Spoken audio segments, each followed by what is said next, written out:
আজকে শেয়ার করব লোটে ঝুড়ি রান্নার রেসিপি, মানে একদম ঝুড়ো ঝুড়ো করে তৈরি করা লোটে মাছ। তো লোটে মাছটাকে প্রথমে ধুয়ে সামান্য নুন হলুদ মাখিয়ে রেখেছি। এখানে একটা পেঁয়াজ, একটা টমেটো, 4টে কাঁচা লঙ্কা আর নিয়েছি 10 কোয়ার মতো রসুন। তো প্রথমে কড়াইতে 4 চামচ তেল দিয়ে লোটে মাছটাকে ভেজে নিতে হবে। লোটে মাছটা ভাজতে ভাজতেই কিন্তু একদম ঝুড়ো ঝুড়ো হয়ে যাবে। এরপর লোটে মাছটাকে তুলে রাখবো। লোটে মাছ ভাজার সময় কোনো রকম আর নুন দেওয়ার দরকার নেই, যেহেতু এটা নুন হলুদ মাখানোই ছিল।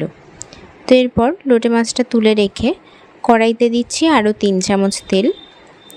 তেলটা গরম হয়ে এলে প্রথমে রসুনটাকে, যেটা আমরা বেটে রেখেছি, এটাকে আমরা একটু থেঁতো করে নিয়েছিলাম রসুনটা। তো এটাকে প্রথমে খুব ভালো করে ভেজে নিতে হবে। রসুনটা খুব ভালো করে ভাজা হয়ে গেলে এরপর দিচ্ছি পেঁয়াজ কুচি আর রসুন সব ভালো করে ভাজা হয়ে গেলে দেব টমেটো দেওয়ার পর দেব সামান্য নুন। তো পুরো মশলাটা 2 থেকে 3 মিনিট খুব ভালো করে ভাজতে হবে, যাতে কোনো রকমের কাঁচা গন্ধ না থাকে। আর নুন দিলেই টমেটোটা কিন্তু একদম নরম হয়ে আসবে। এরপর কাঁচা লঙ্কাগুলো দিয়ে ভালো করে মশলাটাকে 2-3 মিনিট কষিয়ে নেব।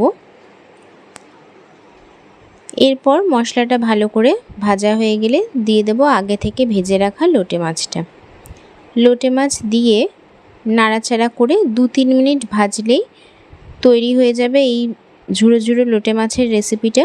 এটা কিন্তু চটজলদি তৈরি হয়ে যায় আর খেতেও খুব সুস্বাদু। তো এখানে সামান্য হলুদ আমরা দিচ্ছি।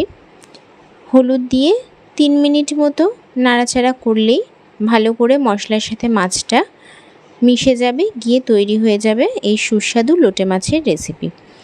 গরম ভাতের সাথে এই লোটে মাছ খেতে কিন্তু অসাধারণ লাগে। আপনারাও বাড়িতে এইভাবে কিন্তু লোটে মাছ বানিয়ে খেতে পারেন। খেতে গরম ভাতের সাথে খুবই ভালো লাগে।